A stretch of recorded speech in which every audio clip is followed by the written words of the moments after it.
Il est bon, il est doux pour des frères de se retrouver ensemble.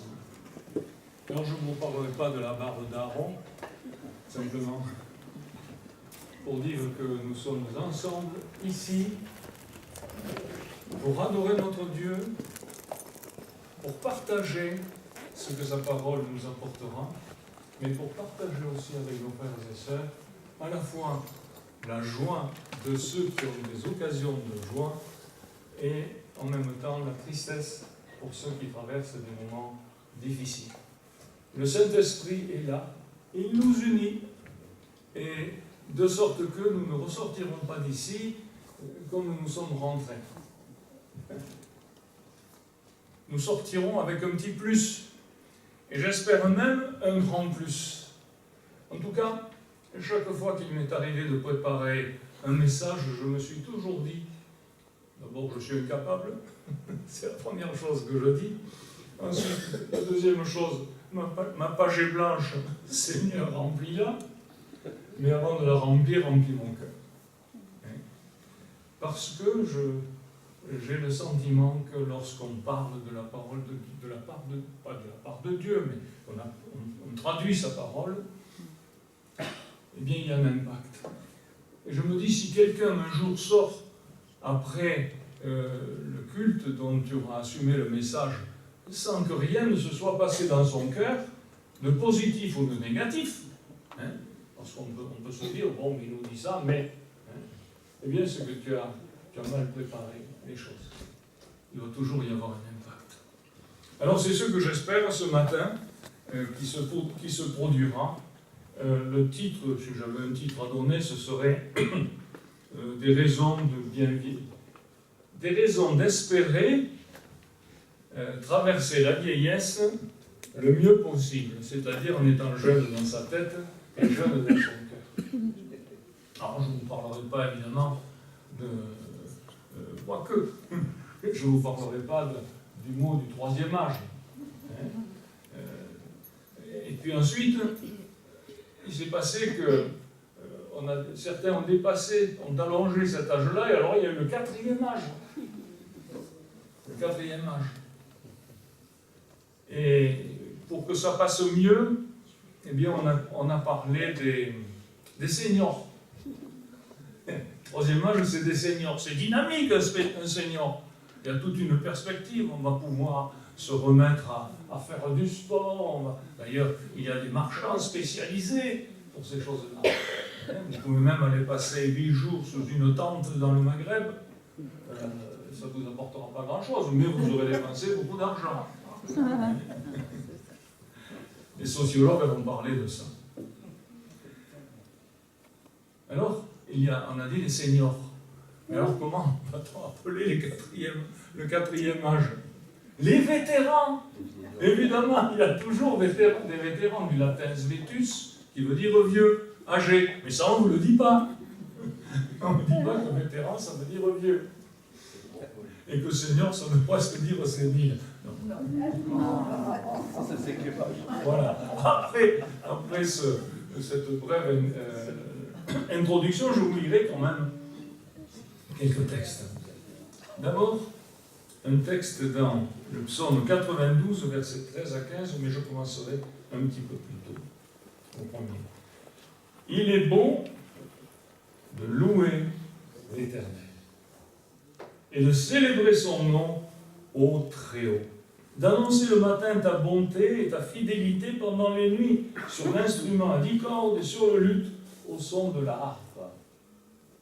Alors, quand j'entends ça, et que je pense qu'il y a, et que je sais qu'il y a eu, et qu'il y a encore des chrétiens qui sont des fidèles à la parole de Dieu et qui refusent l'instrumentation, ils refusent le piano, ils refusent la musique, ça existe. Et pourtant, quand on lit ce texte, il est bien question d'instruments à 10 cordes. Tu me réjouis par tes œuvres, ô Éternel, et je chante avec allégresse. J'aime ce mot, allégresse. C'est un tremplin. Allégresse. Allez, joyeux. Allez, réjouissez-vous. Allégresse. Est-ce que nous avons de l'allégresse dans notre cœur? Que tes œuvres sont grandes, ô Éternel, et que tes pensées sont profondes. L'homme stupide n'y connaît rien et l'insensé n'y prend point garde.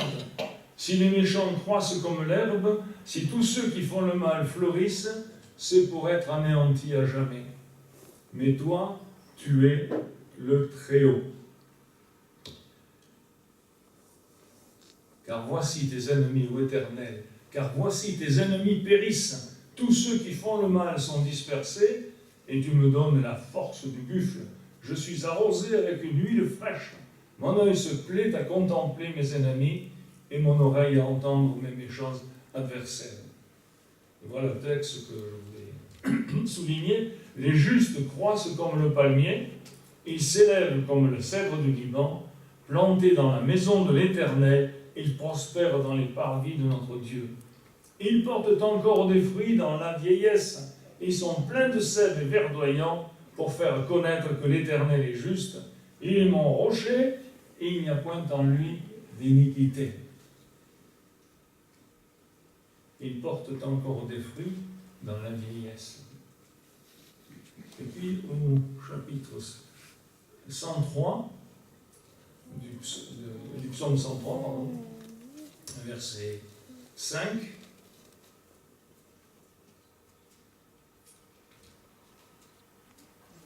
Donc, mon âme bénit l'Éternel, que ton nom qui est en que tout ce qui est en moi bénisse ton saint nom, etc. C'est lui qui rassasie de bien ta vieillesse. Et puis aussi, Ésaïe 40, versets 28 à 31. C'est le Dieu d'éternité, l'Éternel, qui a créé les extrémités de la terre. Il ne se fatigue point, il ne se lasse point, on ne peut sonder son intelligence, il donne la force à celui qui est fatigué, il augmente la vigueur de celui qui tombe en défaillance, les adolescents se fatiguent et se lassent, et les jeunes gens chancellent, mais ceux qui se confient en l'Éternel renouvellent leur force, et ils prennent le vol comme les aigles, ils courent et ne se lassent point, ils marchent et ne se fatiguent point. Nous venons donc de lire ces trois textes revigorants que j'ai choisis à dessein, dont le thème central n'a pas échappé à votre perspicacité. Il s'agit bien en effet de la vieillesse, un thème qui concerne toutes les générations, jeunes et vieux, car sauf accident, les jeunes d'aujourd'hui seront les vieux de demain. Et c'est eux qui paieront notre retraite. Autrement dit, ce que nous enseigne la parole de Dieu nous concerne tous, quel que soit notre âge. Alors notre âge avec un accent circonflexe, sinon c'est le morceau de fer qui permet de se fixer comme au socle de la charrue. Alors c'est pas du tout la même chose. Même les âges sans accent vieillissent. Parmi les organes de notre corps qui subissent les méfaits du vieillissement, j'ai choisi comme exemple le cerveau en raison de son importance. Le cerveau qui se trouve dans la tête. Je savais que vous aviez suivi de longues études. La tête en grec c'est képhalé. Et pas kézako. C'est képhalé, la tête. Alors c'est intéressant parce que le cerveau, finalement, c'est l'ordinateur central. Tout ce qui concerne les actions motrices, comme tout ce qui est de la sensibilité, tout ça se rejoint dans des aires spécifiques dans le cerveau. C'est pas n'importe quoi. C'est une usine formidable, le cerveau. Certains d'entre vous l'ont peut-être étudié, moi ça a été le cas, et chaque fois que j'ai découvert ce que l'on m'enseignait, j'étais émerveillé. Et je disais, loué soit Dieu. Si je prends l'œil par exemple, je ne vais pas m'étendre dessus, si je prends l'œil néanmoins, je peux vous dire que le smartphone qui prend des photos, le meilleur maintenant dirai pas la marque. Vous savez pourquoi? Parce que je ne m'en souviens pas. Et ça fait la deuxième fois que je le dis quand même, elle est un peu usée celle-là. Eh bien, ces smartphones qui sont vendus à corps et à cri comme étant quelque chose de technologiquement formidable, eh bien, je vais vous dire, c'est l'âge de pierre à côté de la technologie de neige. C'est l'âge de pierre. L'homme ne fait que découvrir. C'est formidable ce qu'il découvre. Donc il n'est pas idiot. Il y a même des femmes qui découvrent aussi. Vous voyez, on évolue quand même. On évolue en bien, mesdames. C'est bien, cet œil. Cet œil, il est capable, sans qu'on s'en rende compte, tellement c'est fluide, de voir ce qui est très loin, et d'un seul coup de regarder son papier, et de voir qu'il y a des photos.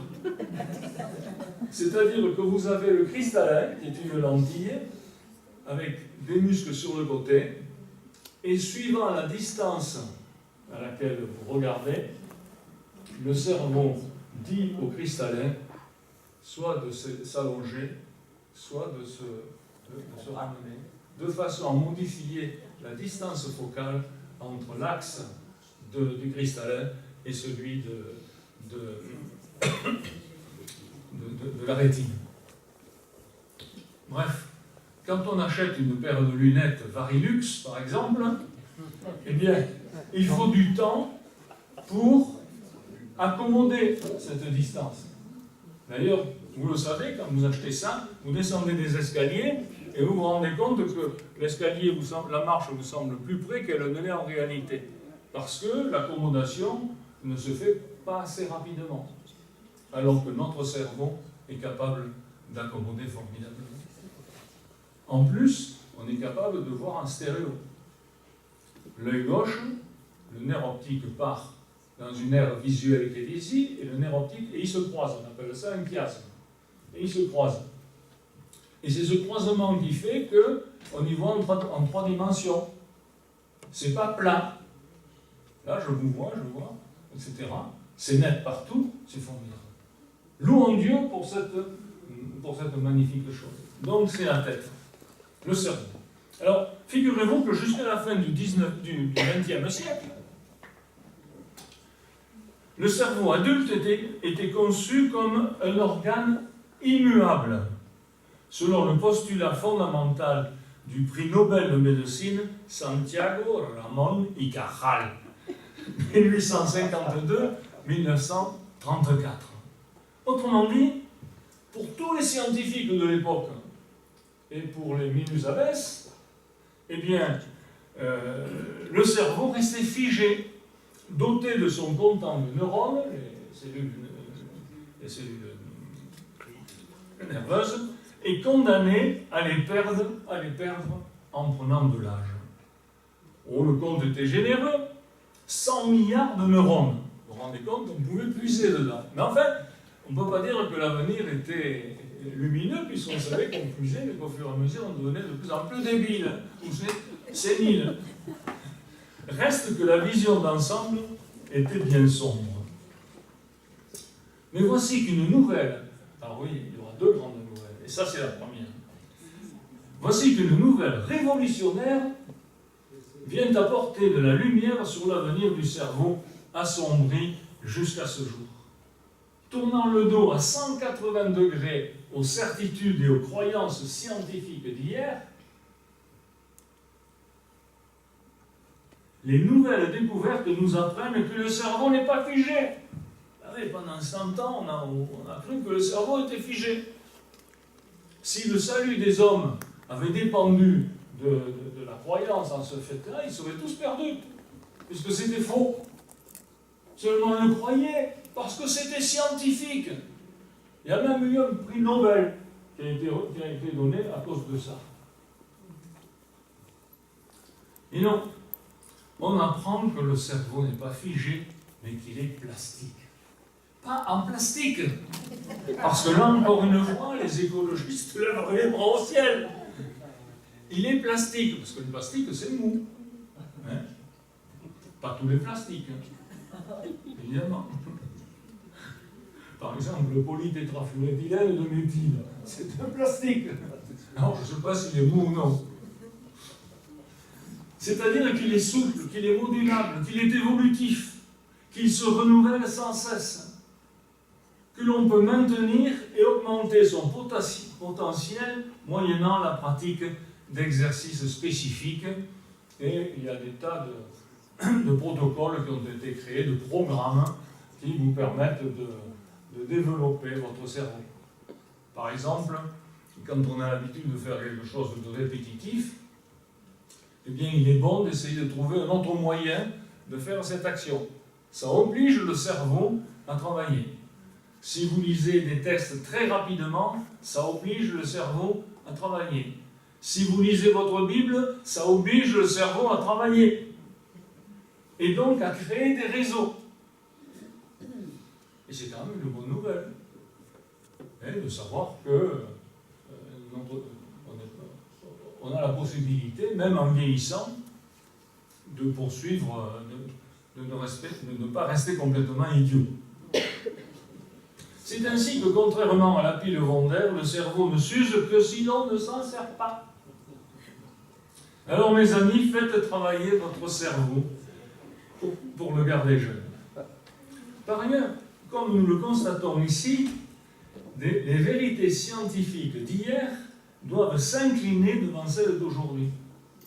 Ça veut dire que ceux qui ont érigé la science au rang de religion, le scientisme, eh bien ces gens-là sont obligés de prendre en compte le fait que les nouvelles technologies permettent de faire évoluer les connaissances. La science, finalement, ce n'est qu'un outil pour découvrir le monde que Dieu a créé. Mais surtout pas une raison de se détourner de Dieu pour dire, voilà, la science, les scientifiques ont dit, alors je m'incline. La science doit donc descendre du piédestal sur lequel certains l'avaient placée au nom de la raison. La science peut se tromper. En ce qui nous concerne, et là on s'achemine doucement vers la deuxième découverte, oh c'est gentil, c'est la deuxième découverte scientifique. Merci. Pour H2O. Excusez-moi, mais